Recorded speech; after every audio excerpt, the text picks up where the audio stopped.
Fatality.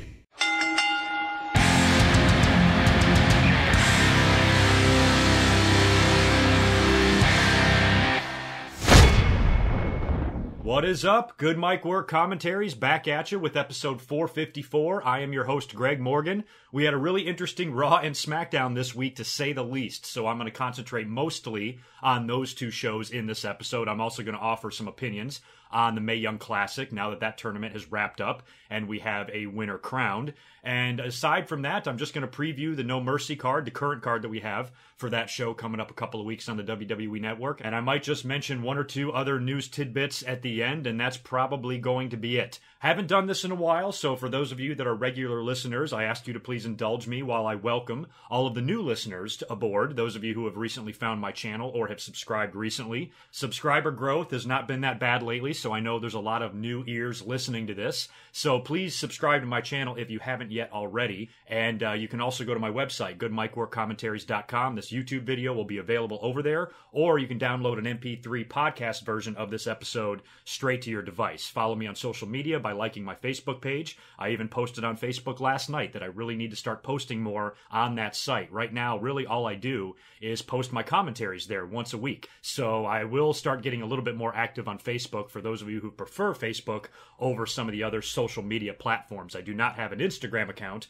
probably never will, but I do have a Twitter account, and I'm very active on Twitter. So please follow me at GoodMicWork if you ever want my up-to-date opinions on anything. That is where you will find them. You can also support the channel on Patreon, and you can also support the channel by donating via PayPal, but you are under no obligation to do so. I'm just happy to have your eyes in your ears. Let's move on now to what we're going to talk about this week. So we are 2 weeks away from No Mercy. So Raw is really cooking now, trying to get all of their matches in place and all their storylines in place. And we had yet another confrontation between John Cena and Roman Reigns. These guys are 3 for 3 so far. If you go back to when this confrontation first started, when John Cena came over to Raw the night after SummerSlam, I said in my commentary that I was a little bit nervous for the match because it didn't come off as big as I thought it was going to be. They were interacting with the Miz or something like that first night, and then they tag teamed together, and I just didn't like the feel of it. It wasn't until the following week when things really heated up, when they had that crazy shoot promo, and then they had some interaction last week, which also wasn't bad. And then this week, we had Roman Reigns opening the show to face Jason Jordan, just like John Cena did last week. Jordan and Reigns put on a great match, I'm telling you. This kid, Jason Jordan, even though they haven't done shit with this Kurt Angle's son storyline since they announced it, I still think that's yet to come, but right now they're pretty much ignoring it. But aside from that, I really enjoy Jason Jordan in the ring, and that double Northern Lights suplex thing that he does is fucking incredible. I just really like that move, and it takes a strong man to do that shit, especially to guys as big as John Cena and Roman Reigns. So Jordan put up a really good fight, gave Roman Reigns a good match, just like he gave John Cena one last week. Roman Reigns eventually gets the victory with a spear and a pin. That, of course, brings out John Cena, and basically just starts trading insults with Roman Reigns. One of the things he tells Roman Reigns that I thought was funny, he somehow got to talking about how he challenges himself every day to try everything. And I'm like, bullshit, we've been wanting you to turn heel forever. Don't say that you try everything. That's a lie. You don't. John Cena has stayed pretty true to himself over the last 15 years. I mean, he had the Thugonomics thing. He evolved a little bit in the beginning as a babyface, but really he's been the same guy. So when John Cena says he tries everything, that's a bunch of horse shit. I also found it really hilarious that John Cena actually had the nerve to insult Roman Reigns' catchphrase when he said, "Believe that," or whatever. Trust me, I am no fan of "believe that." I am no fan of anything Roman Reigns says. But John Cena, of all people, is the last motherfucker walking planet Earth that should be making fun of anybody's catchphrase. Mr. You Can't See Me. Give me a break. So I thought that was really funny, and I thought John Cena was a little bit full of shit this week, but still, great promo that he cut, especially at the end there when he got right in Roman Reigns' face and was talking smack to him, and then he delivered the killer line at the very end. But Roman Reigns got a few words in as well. First, And he even made fun of John Cena's Hollywood aspirations, called him a bitch again, which I think Roman Reigns can lay off the word bitch. He says it in every promo. It's getting a little bit old now, and it seems like it's the only insult that he has. You just a fake-ass bitch. You just a fake-ass bitch. That's the way 13-year-olds talk. And John Cena wasn't the only one full of shit in this promo. Roman Reigns actually said that he has had more good matches in the last 2 years than John Cena has in his whole career. Now, Roman Reigns has had good matches, and I defend Roman Reigns' in-ring work. I think he is a million times better than the fans give him credit for. But saying that he's had more good matches in 2 years than Cena has in his whole career, absolutely not. John Cena has had some amazing matches over the years, all of his feuds with everybody that he's worked with, you know, Shawn Michaels and Edge, and just think about every opponent that Cena has had. And since, 2005, there's been some pretty goddamn good matches spread out over that time span. And I dare say John Cena has had some of the best matches of his career in the past couple of years, especially when he's worked with talents like AJ Styles and others. So that's a complete lie, but I kind of like it. I kind of like the fact that each guy is stretching the truth a little bit. Each guy is saying things that are deliberately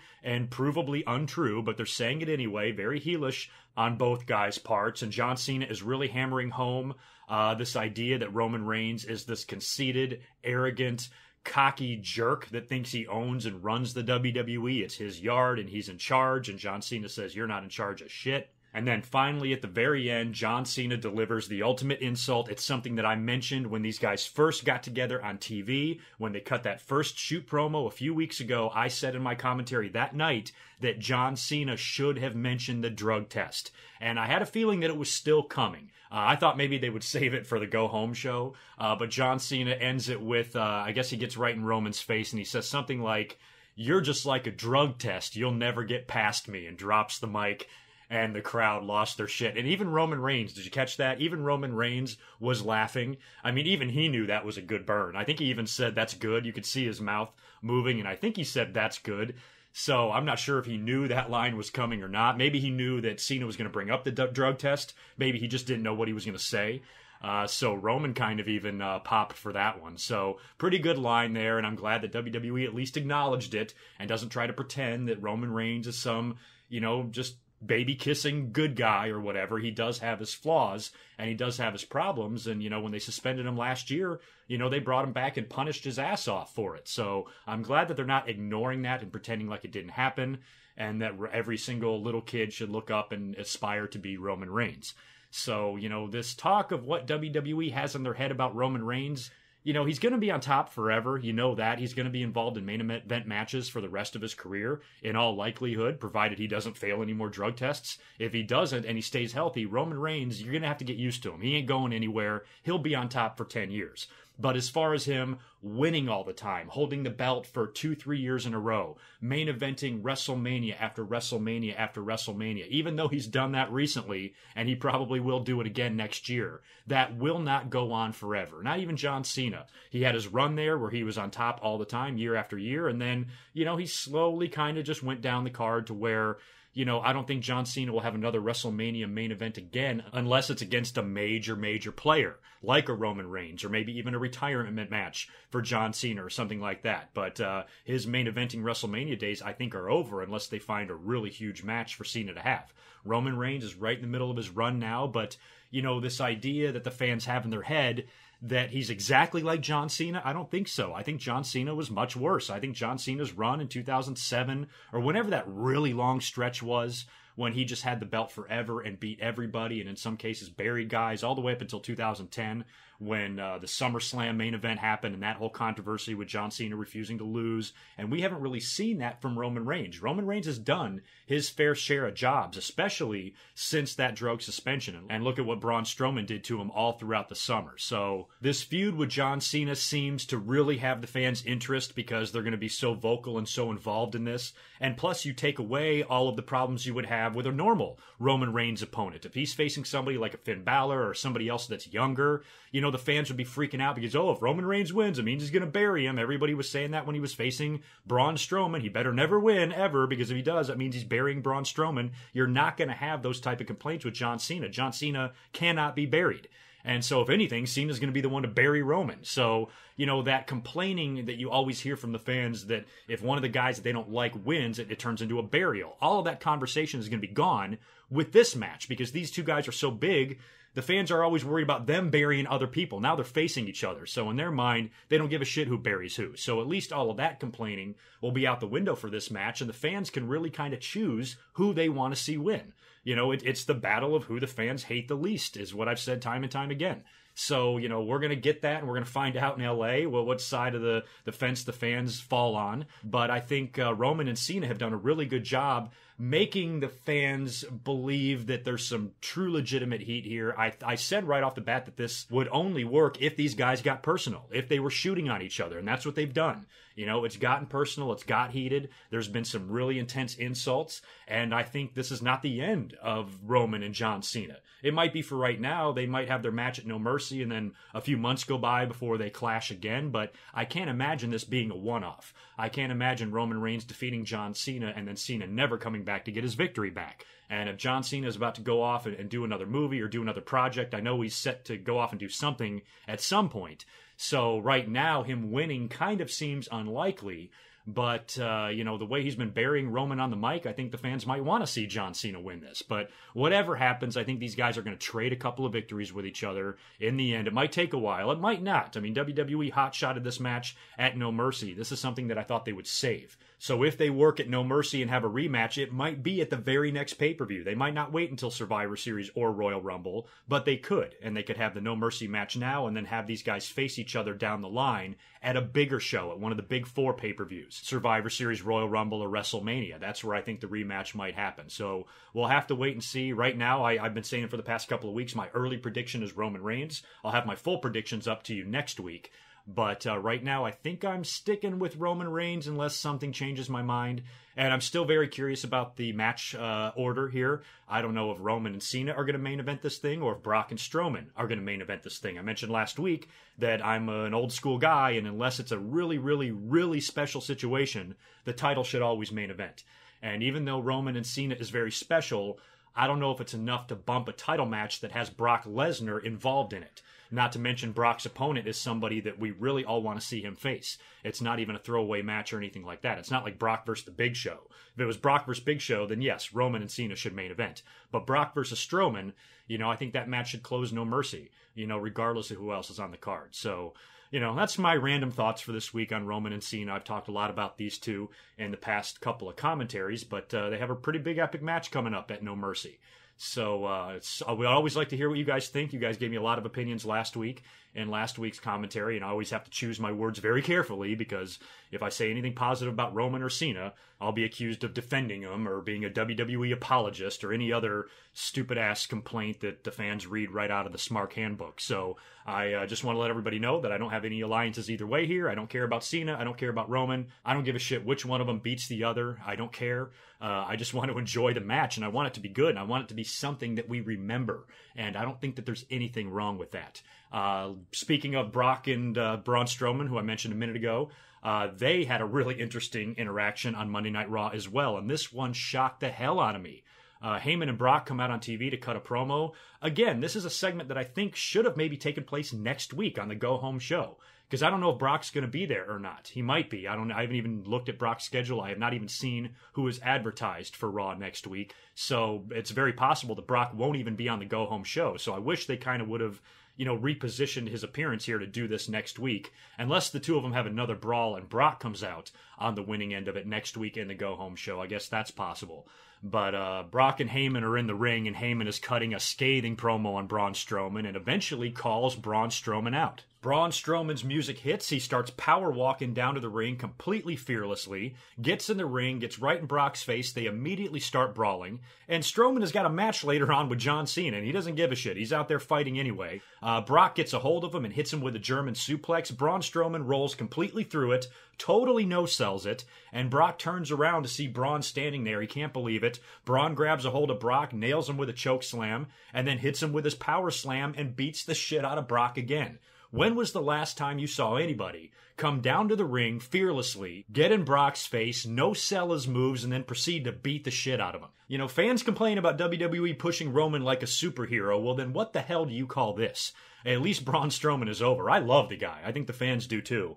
And he even lifts up the belt at the end and stands with his boot on Brock Lesnar's chest. Are you fucking kidding me? And he holds up the Universal title, and then he puts it right on top of Brock's chest and counts 1, 2, 3. Like, that's all it takes. One power slam, and you're done, big man. So that was good stuff. And then he comes out later to have a match with John Cena. I thought this match was going to be the main event, but it wasn't. The only reason I can think of for that is that it was the opening week of football season, and Monday Night Football had 2 games on. So maybe WWE was just timing these matches to go along with the football games. So, Cena and Strowman would happen during halftime or in between games or whatever, because I was really surprised that a match of this magnitude did not close the show. But John Cena won via disqualification when Braun Strowman decided to beat the hell out of John Cena with the steps. So he hit him with the steps on the outside of the ring, brought the steps in the ring, and he didn't even get disqualified, I think, until he power slammed John Cena on the steps. Finally, the ref called for the bell. And Braun Strowman towers over John Cena in yet another segment. So Braun Strowman, in just a few weeks' time, has defeated or demolished Roman Reigns, Brock Lesnar, and John Cena. That's amazing. So Braun Strowman is on a hell of a roll right now. I've been speculating as to what WWE might do with this match in my last couple of commentaries. I think a lot of it has to do with where this match falls on the card. If it's the main event, we could very well see a title change. As much as they've been pushing Braun Strowman, how he's been demolishing everybody, if he is able to defeat Brock and win that title clean, I would not want to see that happen in the middle of the card. That's something that's got to close the show. If you're pushing and building Braun Strowman the way you have been, he needs to end No Mercy. No Mercy needs to go off the air, and the final thing you see is Braun Strowman eating and chewing the WWE Universal title. Part of me still wants to pick Brock, especially since Braun Strowman has owned Brock in every interaction so far, and we've got one more Raw to go. Don't know if they're going to have one more fight or not. Probably not. So Braun Strowman seemingly is going into No Mercy here with all of the momentum.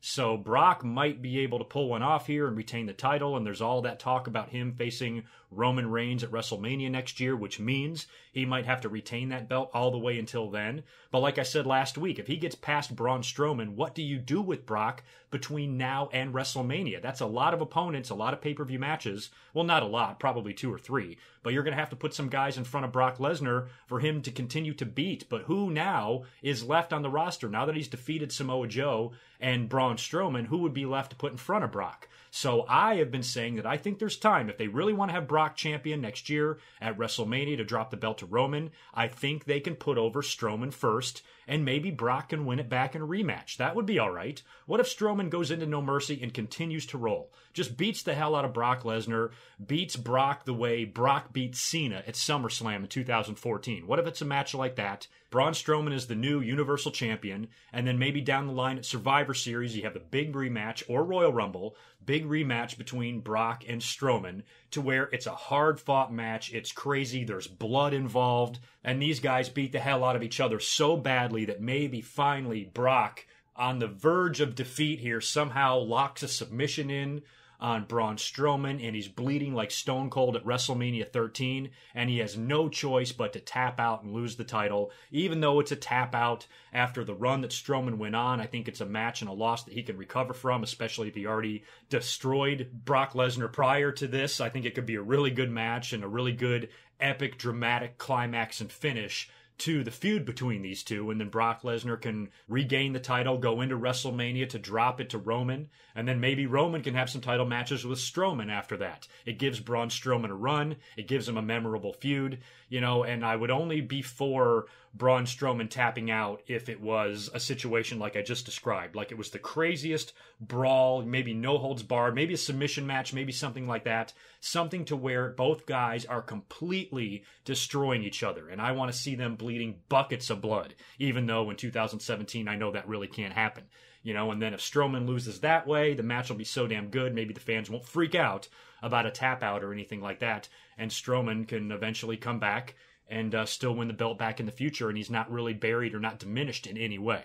If the tap out bothers you, fine. It can be a pin, it can be an F5 and pin, Whatever. Point is, I think there is time between now and WrestleMania, since it's only September, that Brock can drop that title for a while. Because when you see what they've done with Braun Strowman, what other outcome is there? What else do you do with this guy after you've given him the run that he's had since the summer? You know, all those matches with Roman Reigns, beating and owning Roman Reigns, beating the hell out of everybody that stands in his way, surviving an ambulance crash. I mean, there's nothing that this monster can't do. So if you book him this way and then you just have him lose to Brock at No Mercy, it's like, shit, now what? So I think I would like to see, if it was up to me, especially after what we've seen from Braun in the past few weeks, I really want to see him win that title. I'm fine with Brock getting it back. I'm fine with him holding it at WrestleMania and dropping it to somebody. I don't care.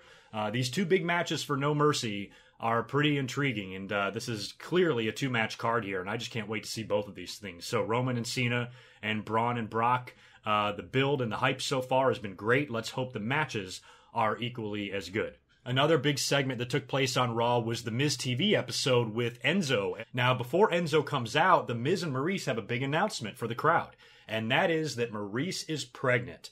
And I liked this. I liked that Miz announced that to the crowd because he was being heelish about it and making a big deal about it, even was going to read a speech at the end until Enzo interrupted him. And you got to think it's a shoot. I mean, there's no way they're going to make a storyline out of this, because anytime there's a pregnancy storyline in WWE, it can only end one way. And it usually ends in a very offensive way and a very distasteful way. So I think Maurice is probably legit pregnant. So I like the fact that Miz and Maurice made this announcement on Raw, and the fans even seem to be happy for him, even though he's a heel. And then he started reading the speech about fatherhood, which was great, and Enzo comes out and interrupts him. And then the Miz proceeds to completely bury Enzo on the mic. This was so great. I mean, the Miz just owned him, says that his mouth always gets him in trouble, even mentioned the tour bus story when he was kicked off the tour bus for being obnoxious, and says that everybody hates him, nobody can stand him, and the Miz is like, that's coming from me. I'm supposed to be the guy with all the locker room heat. Nobody likes me. But you have taken over that spot now. Enzo is the new Miz, is basically what the Miz was saying. And one thing that I did notice, as much as Miz was burying Enzo, did you notice he did say one positive thing about him, which just got me thinking, because he did say that he sees talent in Enzo, and it pisses him off that he has to watch somebody that's so talented be such an obnoxious douchebag that he gets himself in trouble, and even his own tag team partner and friends are abandoning him. But the fact that the Miz did compliment him on having talent made me think that Enzo would actually fit very well into the Miz-tourage. And with him being on 205 Live now, he better not beat Neville, I'm telling you, at No Mercy, or I'm going to blow a gasket. But assuming he doesn't win the Cruiserweight title and Neville winds up beating him, then what do? Even The Miz made mention to that in the promo. He said, you know, they put you on 205 Live because there was literally nothing else to do with you. So maybe Enzo could have a heel turn at some point. I know WWE doesn't give a shit about anything that makes any sense. All they care about is money and merchandise sales. And since Enzo, for some reason, still sells a ton of merchandise, I can never imagine myself buying an Enzo shirt. I don't know which fans are buying all this shit, but apparently he's a really big merchandise seller, and WWE probably doesn't want to mess with that. Miz spoke a lot of truth in his promo, but it also got me thinking, since he did actually take the time out to commend and compliment Enzo about something, maybe that's a tiny bit of a seed that they might go in a heel turn direction with Enzo sometime in the future. And if he's involved in that Miz-tourage, just with his look and the way he is, you know, you change it up a little bit, you put a pair of sunglasses on Enzo, maybe change his hair up and put him in a goofy outfit, just like, or a goofier outfit that he already wears, and pair him up with Bo Dallas somehow, somebody who also lets Helen Keller dress them. I think the two of them together could be a really funny little pair there inside of the Miz-tourage. So maybe, just maybe, in the future, we might get a heel turn out of Enzo. And I hope we do, because he's just an annoying face, and he's just somebody that I'm not interested in at all. And they eventually had a match between Enzo and The Miz. Enzo got completely destroyed. He won the match via DQ when the Miz-tourage interfered, and the three of them just completely annihilated Enzo. And then Miz hit the skull-crushing finale at the end and stood over him. So that's the deal there. I don't even know who Miz is booked to work with at No Mercy. I guess there's not going to be an Intercontinental title match at No Mercy unless they throw something together next week, because the matches I have written down, nothing involves The Miz. So unless they throw The Miz in another six-man match with the Miz-tourage, or they do something else with him on the pre-show, But the way he was talking about the Intercontinental title and he wants it to be featured more, this could be 2 pay-per-views in a row now where the Intercontinental title is not defended.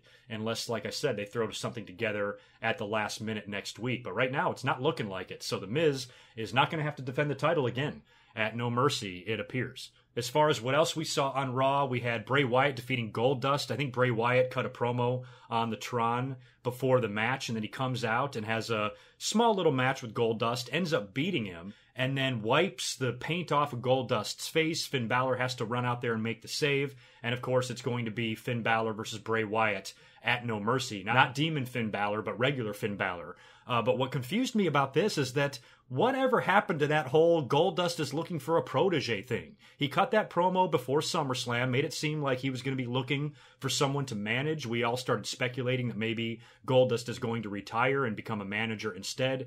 And then it seems like they completely dropped that. And Goldust was also basically the babyface in this match, especially with Bray Wyatt humiliating him at the end and Finn Balor coming out to make the save. What happened to the Goldust heel turn? What about when he turned on R-Truth? What the hell is WWE doing there? Am I missing something? You know, sometimes I do skim through Monday Night Raw. Maybe I've skipped over some stuff and there's something that I don't know about. But as far as I knew, Goldust was a heel and he was looking for a protege. Neither of those two things seem to be the case anymore. And it was only a few weeks ago when they first started down this road. So I don't know if this whole angle has been dropped, or if maybe Finn Balor is going to be the protege. He does paint himself up, and he's a very bizarre character, just like Goldust was. But, you know, Goldust is kind of a lower card talent. I would think that right now in their careers, Finn is a lot higher than Goldust as far as main event matches and title shots go. I think Goldust, you would think, would have to manage an underneath guy, you know, maybe like a Darren Young or somebody like that, or maybe somebody from NXT that could come up and be with Goldust. But it seems like they have completely dropped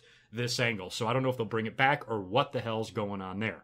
We also had Elias Sampson defeating Kalisto. Nothing really to talk about there. We also had Sasha Banks defeating Emma. We had Alexa Bliss and Nia Jax on commentary for this. Of course, all 4 of these girls will be involved in a Fatal 4-Way title match at No Mercy. And speaking of the women's division, we're going to get a new addition to the Raw roster very soon. Asuka is officially coming to the Monday Night Raw brand. They ran a little vignette for her. And I guess she's still at home recovering from that shoulder injury. She had the really nice send-off in NXT that was taped a while ago that finally aired the other night. That was nice to see. It was cool to see everybody come out. Even Ember Moon made her way down to the ring and they hugged and all that. So a really nice send-off for Asuka in NXT. You guys know how in love with her I am, and I'm happy that she's coming to Raw. For the biggest reason is that I want to keep her and Charlotte separate, because you know that confrontation, that clash has got to happen sometime in the future, hopefully at WrestleMania. I don't know if there's enough time to put all that together by next March or April or whenever the hell it is, but, you know, Asuka and Charlotte seems to be like the big match there. Maybe they save it for SummerSlam. I don't know, but if they put Asuka on SmackDown, there's no way you could keep Asuka and Charlotte away from each other. The way WWE books things these days, everything moves so fast, they would be facing each other tomorrow if she appeared on the SmackDown brand. So I think Raw is the better place for her. Raw could use some help, you know, Alexa Bliss and you know, and some of the girls they have there. I just think Asuka could come in and completely dominate, and I can't wait to see her. And with Asuka, she's the one person where, you know, normally I complain when somebody hits the main roster, don't do too much too quick with them, don't put belts on them right away, don't push them right to the top, because if you do that, there's nowhere to go but down. But in Asuka's case, I think it's different. I think the minute she walks in the door, she needs to win that belt. Especially if it's somebody like Alexa Bliss being champion. Are you kidding me? You know, Asuka would eat her in like 3 minutes. Less than that, probably. So if Asuka gets in the ring with Alexa Bliss, you know, she's going to have that bitch tapping out in a matter of seconds. And I think it should be that way. And you should continue what Asuka was doing in NXT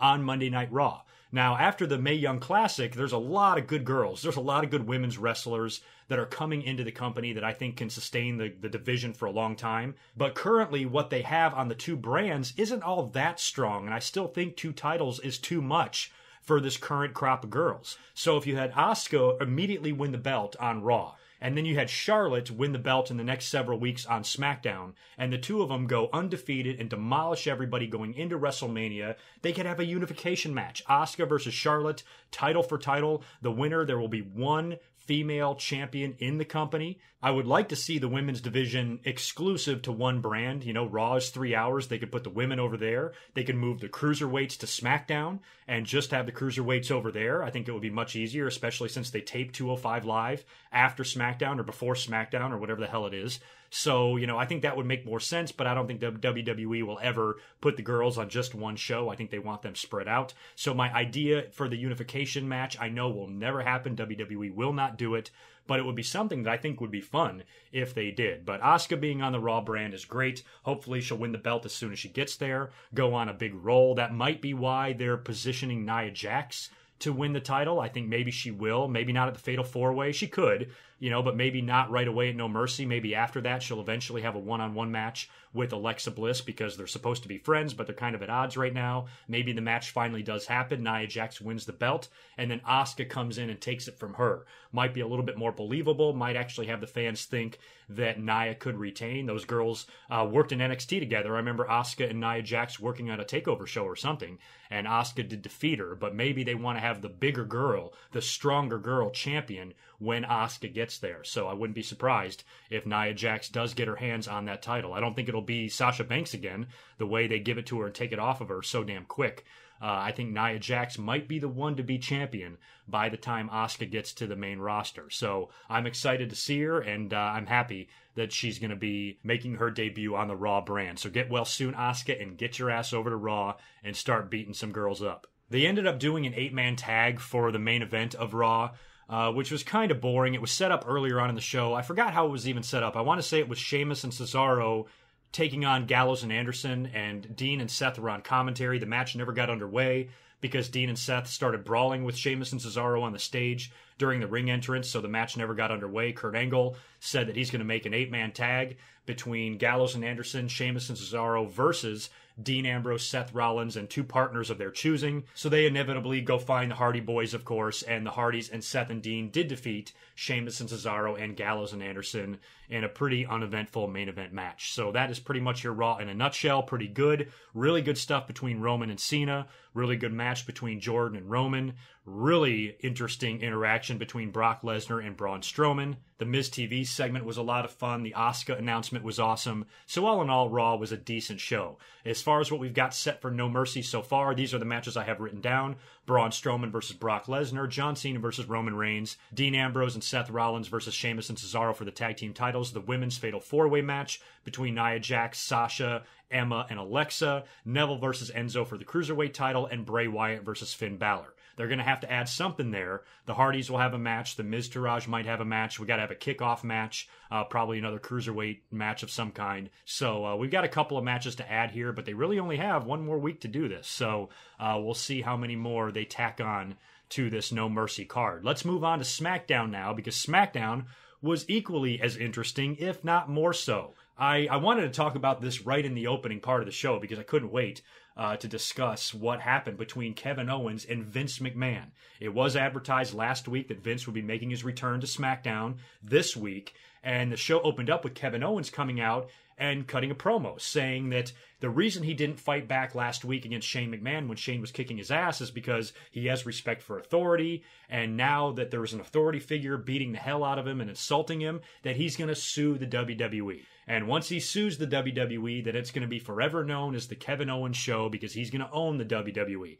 And he's going to do things like fire Sami Zayn, and he's going to make Tom Phillips and Byron Saxton share a suit. They're going to have to wear one suit between the two of them because if they sound alike, they might as well look alike and be the same person as well. I kind of thought that was funny. He ended up calling out Vince McMahon, who doesn't come out, but Dolph Ziggler does. Comes out as Shane McMahon, does Shane McMahon's little entrance and dances around, cuts a quick promo. Kevin Owens gets a huge kick out of it and starts laughing. Daniel Bryan then comes out and says that Vince will be coming out there soon. And then Kevin Owens says, that's fine, but by the way, when I become owner of WWE, I'm going to make you be a janitor and all this shit.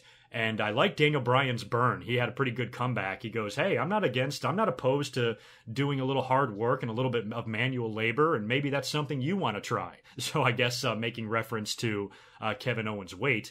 And then Owens is backstage throughout the show. He's going around making plans for the Kevin Owens show, has an interaction with Sami Zayn, Aiden English, I think a couple of other guys. And all that was pretty funny. Now, we fast forward to the final segment when Owens is out there with Vince McMahon, and this was shocking as hell. I cannot believe what I saw.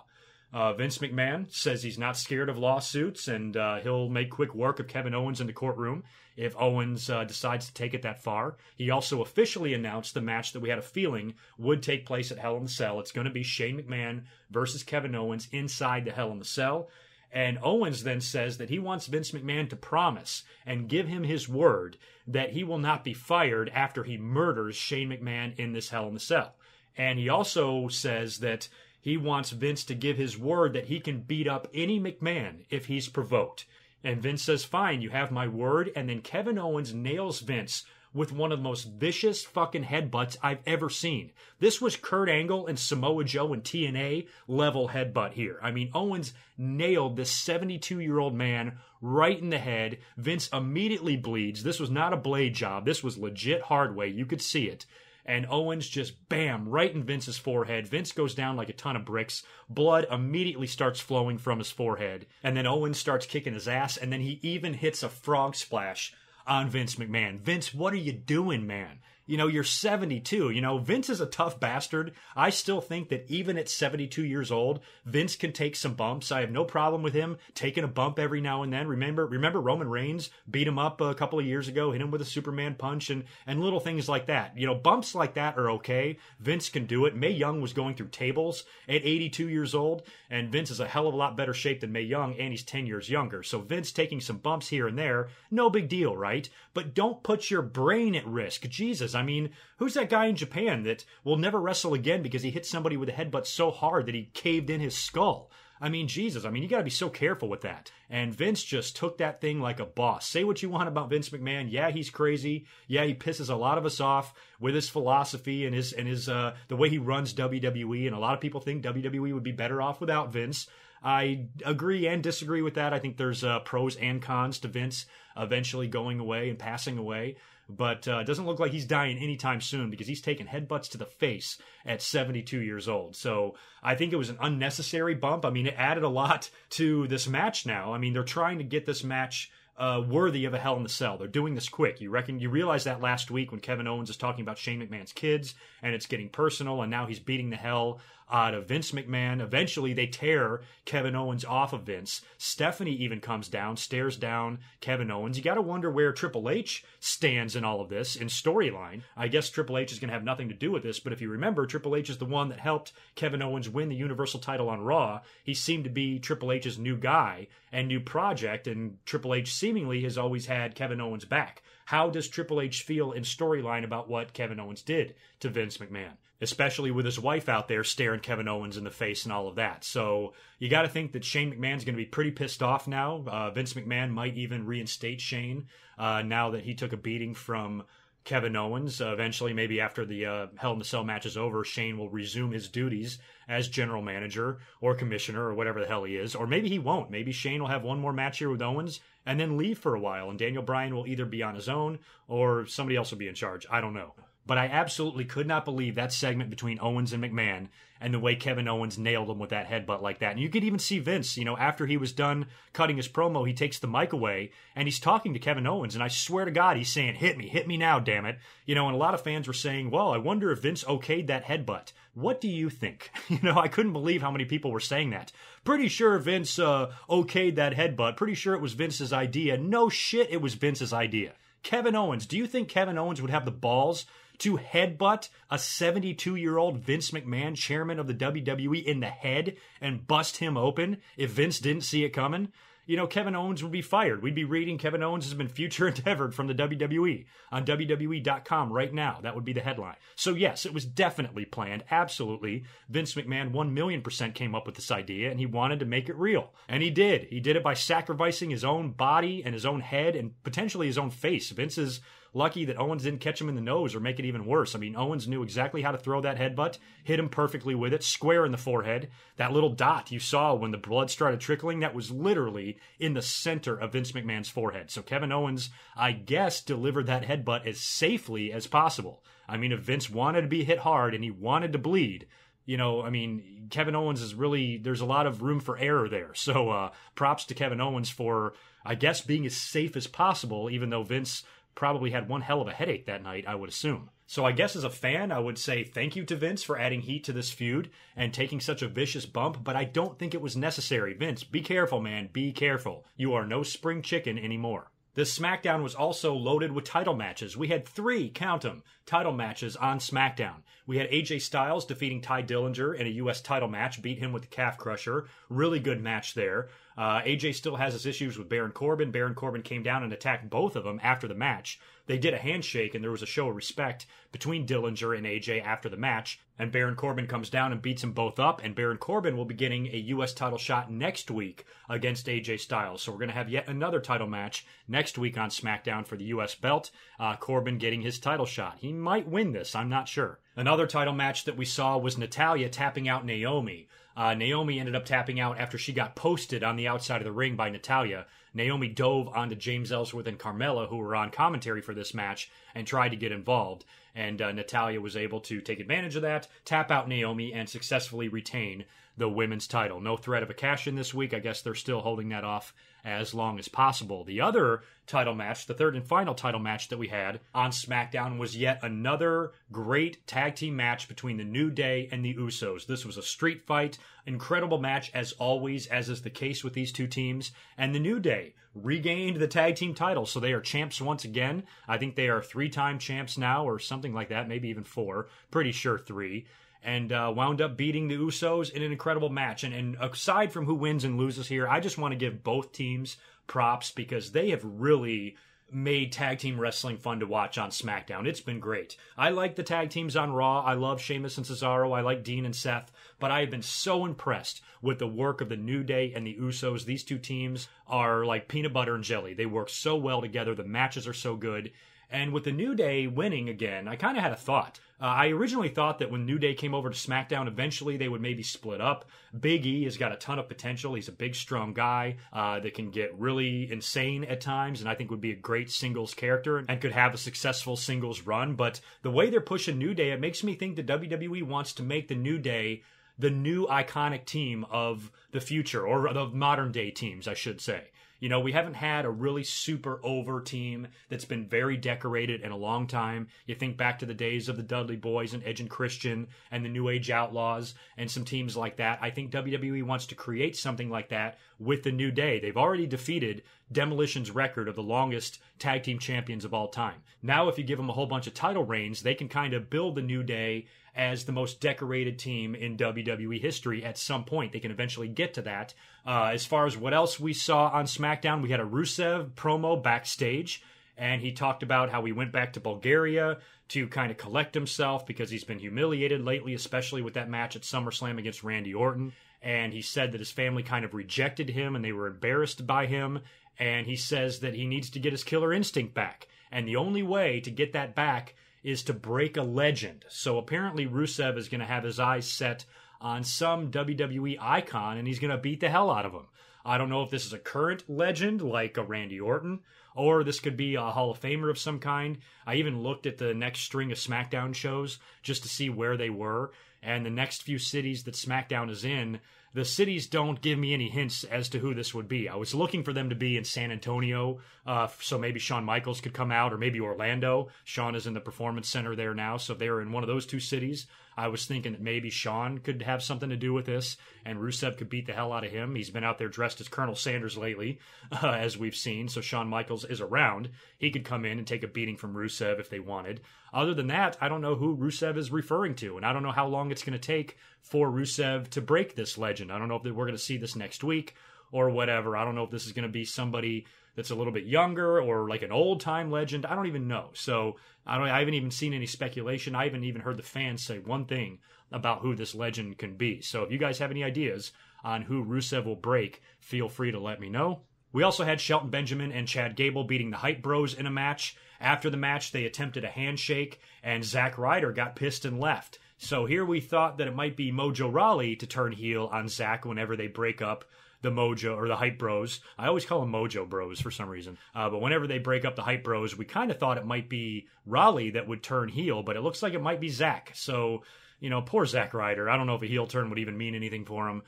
Who knows? But if he ends up turning on Mojo Rawley and turns heel, fine. I think he could use a change. We saw Dolph Ziggler come out earlier on in the show as Shane McMahon. He did another promo later. This time he comes out as Bayley, cuts a promo, goes back, comes out as the Ultimate Warrior, and runs around and shakes the ropes and all that, cuts another promo, saying the same thing he's been saying. He did kind of hurl a couple insults at the Ultimate Warrior a little bit, talking about how the Warrior ran around like an idiot and all that. That was kind of funny, especially since Dana Warrior, who I think was in the crowd, because she was on hand for the Mae Young Classic, which I think they filmed before or after SmackDown or something like that. So, it was kind of funny that he would throw those insults at the Ultimate Warrior, but nothing new to report there with Ziggler's promo, same old stuff. And I don't know how long this is going to last, if he's going to keep doing this week after week until he does every gimmick imaginable or whatever. So it's kind of entertaining seeing somebody else come out to other people's entrances, but eventually it's going to get old and Ziggler needs to start doing something. We had a Jinder Mahal promo. He's hyping up his match with Shinsuke Nakamura at Hell in the Cell. And this promo was pretty much Jinder mocking Shinsuke the whole time. Put up pictures of Shinsuke making funny faces. And the Singh brothers did Shinsuke's little rope thing where he bends backwards during his entrance. And they start shaking around on the ring. And Jinder says that Shinsuke looks like Pikachu having a seizure, which I kind of got a kick out of. And another thing I was thinking too about Jinder Mahal is that I have heard him a lot more since he's been on top. He's been doing a lot of interviews lately because now he's WWE champion. So we see a lot more from Jinder. He's been doing some podcasts. I think he might have done Jericho's and he's done somebody else's. And he really seems like a genuinely good person. And, say what you want about Jinder's push. Some of us don't like it. Some of us hate him as WWE champion, the way he was thrusted right into this position after being a jobber for so long. But the guy, you got to at least be happy for him because he seems like a really, really good person. And after seeing this promo and just some of the things he said that are a little bit different, he even said something kind of racist when he mimicked a Japanese accent, I think. So, despite all of that, it kind of made me think that Jinder might make a pretty good babyface, provided, the fans start getting behind him. And they seem to kind of be laughing at some of the things he was saying on SmackDown. And it was just a thought. A face turn is not something that I see happening in the immediate future. It's just down the line. I think Jinder can make a good babyface because people seem to like him in general. He's got the big match with Shinsuke at Hell in the Cell. Still a little bit too early to predict a full-blown winner in this. I kind of want Nakamura to win. But Jinder, WWE might want to stick with him a little bit longer. Who knows? So right now I'm concentrating mostly on predicting No Mercy. I'll worry about Hell in the Cell after No Mercy comes and goes, and we'll start analyzing this a little bit deeper. So as far as SmackDown goes, that is pretty much it. I don't have anything else written down for the show unless I'm missing something. I did catch the rest of the Mae Young Classic. I watched that final match. Really good match between Kairi Sane and Shayna Baszler, and that was... it was predictable. We kind of had a feeling that Kairi Sane was going to win that, and she did, and she's going to pretty much, be put into NXT and probably fill that void that Asuka left behind. And, at some point, a year or two down the line, those two are going to have a face-off on the main roster somewhere. But, I really liked what I saw from the women's tournament. There were some really good girls. There was some not so good. There were some very green women in that tournament. There was a couple of matches there where I was like, damn, I can't believe they're even in this thing.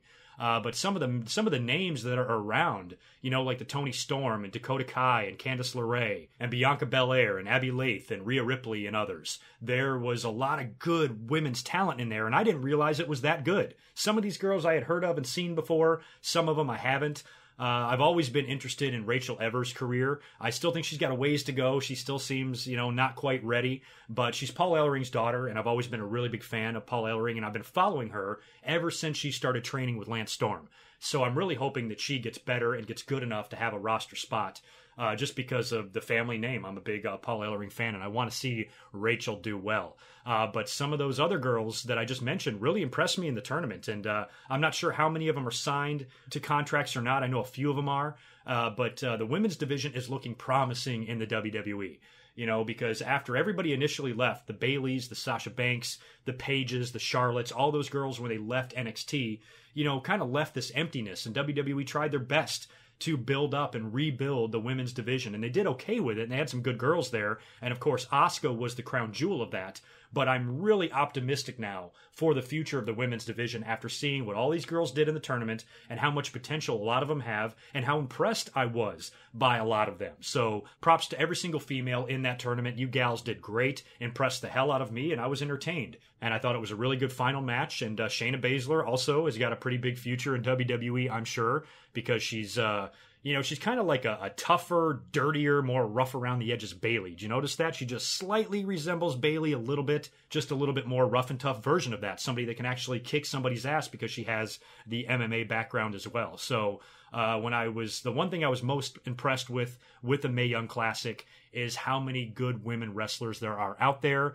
And if we think that all we have is Sasha and Bayley and Charlotte and girls like that, we've got plenty more where they came from, and the women's division is looking very promising for the future. So I was really impressed with the Mae Young Classic, and I enjoyed it. So I think that is going to be it for this week. I got to get out of here. Like I said last week, I am moving again this week. I will be home on Monday. That's the day that I move. I will be watching Raw. My internet and everything is supposed to be up by then. They're coming at like 10 o'clock in the morning or something like that. So by the time Raw comes on, I should be able to sit and watch it and live tweet with all of you. There is a possibility that next week's episode, that's when I'm going to review the Go Home No Mercy Raw, and I'm also going to review SmackDown, and I'm also going to give you No Mercy predictions. That commentary could be one day late. I don't think it'll be 2 days late, but it could come on late Thursday, could come on early Friday, depending on how my move and transition goes and how much unpacking I have to do and whether or not I'm able to find time to do my commentary at the regularly scheduled time. So I reserve the right to delay next week's episode 455, one day. So just keep that in mind. I might be up here on time or I might be one day late. So you guys have a great rest of your week. Let me know all of your opinions in the comments below about everything that I talked about, and I will talk to you in just a few days. Until next time, peace.